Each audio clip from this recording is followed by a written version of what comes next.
Thank you for your kind introduction, and a very warm welcome from me to AMMF's three-day European Cholangiocarcinoma Conference 2026. Now, this year our conference is in person here in the UK, and then will be available on demand to everyone across the world who has registered.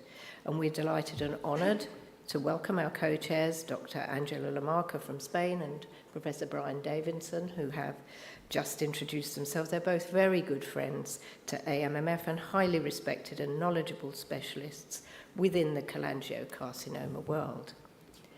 Now, the cholangiocarcinoma patient is always at the heart of everything AMMF does, and today is specifically for you, our patients and carers, when we'll be exploring the most up-to-date topics in the field of cholangiocarcinoma. Now, I'm going to tell you very briefly about cholangiocarcinoma, the charity, and our work. And to begin with, there's a couple of questions that we're often asked, so I'm going to take the opportunity today to answer them. So firstly, we're very often asked, what do those initials stand for? What does AMMF mean? Well, when the charity was founded and registered with the Charity Commission in 2002, it was originally named the Alan Moorman Memorial Fund. And Alan's wish was to help others by sharing the information he uncovered during his 3 years with cholangiocarcinoma. And that was the spark that led to the formation of the charity founded in his name. And that was the world's first charity dedicated solely to cholangiocarcinoma. Today, the charity is officially known as AMMF, the Cholangiocarcinoma Charity. And we're also asked, what are the reasons behind the colour purple? Well, when AMMF was founded in 2002, it was long before individual colours had become commonly linked to specific cancers. So purple became our defining colour, and it felt like the right choice then, and it remains just as meaningful to us today. So let's just have a quick look at what cholangiocarcinoma is. Well, it's also known as bile duct cancer, it's one of the biliary tract cancers, and it is a primary liver cancer. It's important to know that there are 3 anatomical variations of cholangiocarcinoma: intrahepatic, when it happens in the ducts inside the liver; hilar or perihilar, when it happens at the join of the main ducts as they come together, leaving the liver and become the common bile duct going down to the intestines. And this is believed to be the most commonly occurring type. And extrahepatic or distal, when it happens anywhere along that common bile duct from the cystic duct down. A little bit more about the charity. When we began in 2002, all those years ago, we had 3 aims: to raise the awareness of cholangiocarcinoma, to provide information and support, and to encourage and fund research. And those aims remain the cornerstone of everything we do today. One of AMMF's main aims, then, is encouraging and supporting research, and we've done this from the charity's beginning. And the last day of our conference is always dedicated to research each year. So information on all the work AMMF is funding, past and present, can be found on our website. Providing information and support for patients and carers is a vital, important part of our work. And we do this in a number of ways, including with our comprehensive website. This is a one-stop shop with information on every aspect of cholangiocarcinoma, including clinical trials open and recruiting, and also access to downloadable resources. And to support European patients, we also have our website available in 8 languages. We have private discussion groups focused on those in the UK and Europe, but increasingly used by people from all over the globe. These groups are moderated by those with first-hand experience of cholangiocarcinoma and provide enormous support to those working their way through the many difficulties and challenges they're faced with. We have a growing number of informative resources which are available in hard copy or to download via AMMF's website, including a booklet and video on molecular profiling, which is becoming increasingly important in the management of cholangiocarcinoma. Well, as AMMF worked to address the main problems we were seeing every day, lack of awareness, late diagnosis, difficulty in accessing experts with knowledge and experience, and in finding treatments and trials in a timely manner, we were always hampered by a lack of robust data to support the lived experiences we were seeing. So in 2018, AMMF commissioned and funded a first-of-its-kind cholangiocarcinoma data project. This work, completed and published in 2023, confirmed what we knew. Incidence is increasing year on year.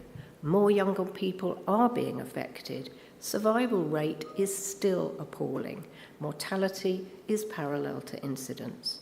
But the work also uncovered some very concerning facts that we weren't aware of, including many received none of the treatments currently available for this cancer, no surgery, no stenting, no chemotherapy. And there's geographical variation.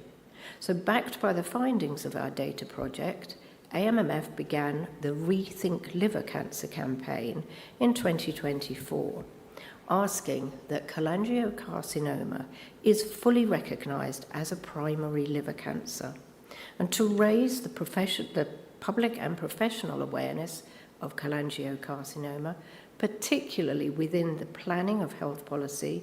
We produced a white paper which we launched at a Westminster reception. And there we asked that those within government and the health service who have the power to make change begin to do so for all with this challenging cancer.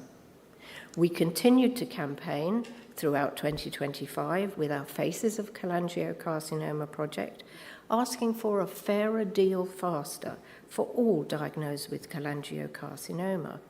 We returned to Westminster in February 2025, and later that year we took the campaign to Holyrood, the heart of the Scottish Government. Throughout 2026, we will push on with the Rethink Liver Cancer campaign under this year's theme, Shaping the Future from Early Detection to Improved Survival. We were back again in Westminster in February and also at Holyrood on World Cholangiocarcinoma Day. But why do we need to continue doing this?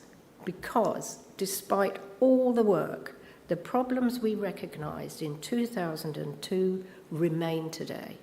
In reality, the current situation for most with cholangiocarcinoma has changed very little.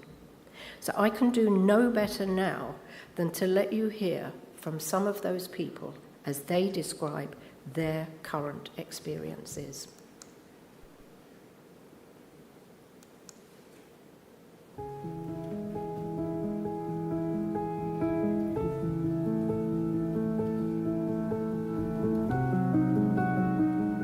Cholangiocarcinoma is a lesser-known primary liver cancer that is often missed, misdiagnosed, and managed too late.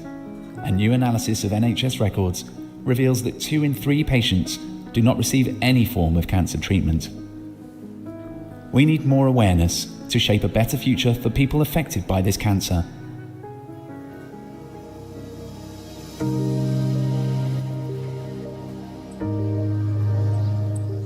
I met my husband Jonathan through a newspaper Lonely Hearts advert.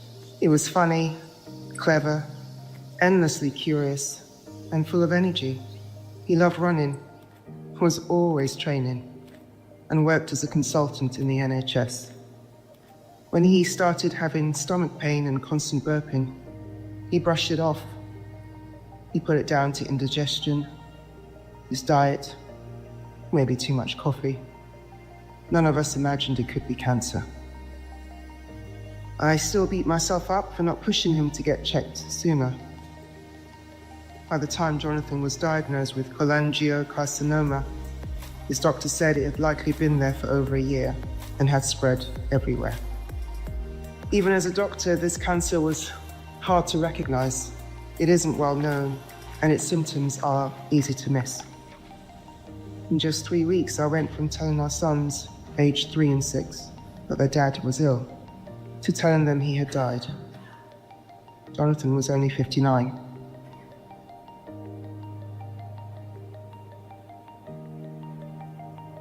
Our story shows why awareness matters.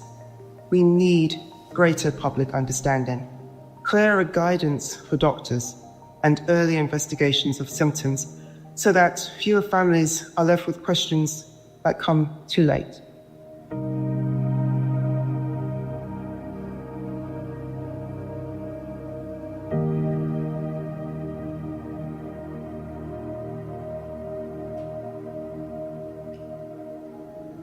Even in people suspected of having cholangiocarcinoma, it can be difficult to diagnose due to the location of the tumour.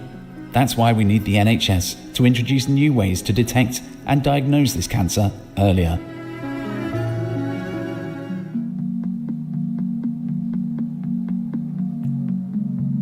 It took a year and a half for doctors to diagnose my cancer after I first went to the GP with my symptoms. I felt sick all the time and constantly exhausted. I had just got married and had a lot going on at work, so I assumed it was stress. Then my skin started to itch. It was unbearable. I couldn't sleep. I questioned everything, the weather, my diet, anything but cancer. Scans showed I had a liver condition called primary sclerosing cholangitis. Looking back, my consultant is fairly sure the cancer was already there. It simply wasn't detected because it was at such an early stage. What followed was months of uncertainty. Is it cancer? No, it isn't. We'll test again. Now it is. During that time, a lesion developed on my liver. That lesion was cholangiocarcinoma. I spent months in hospital, away from my new husband and my family. I caught infections, including COVID, and endured repeated invasive procedures. A year on from my diagnosis, and I'm doing well. But my story shows why earlier and better diagnostic testing is essential. We urgently need improved tools to detect cholangiocarcinoma sooner, so fewer people are left waiting whilst this cancer grows silently.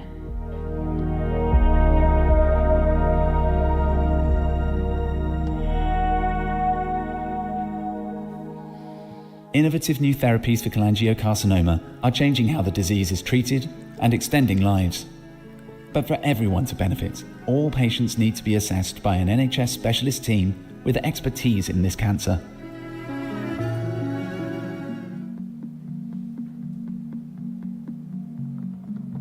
When I was diagnosed with cholangiocarcinoma, I turned to Google to understand a cancer I'd never heard of and was met with terrifying statistics. Would I see my 3 children grow up? I asked my doctor. His face said everything. My future looked grim. I pinned my hopes on surgery, but was told my cancer was inoperable. I wasn't prepared to accept that. With AMMF's support, I sought a second opinion from a specialist and transferred my care to a centre of expertise in London. 3 years on, and after chemotherapy, radiotherapy, and plenty of setbacks, molecular testing identified the mutation driving my cancer and an immunotherapy that could target it. I don't resent how long it took to find the right treatment. In many ways, it's a miracle I survived long enough for it to be found. But my story carries a message to our health service.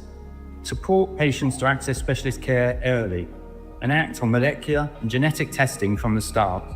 And if you're facing this diagnosis, ask questions, seek other opinions, and hold on to hope.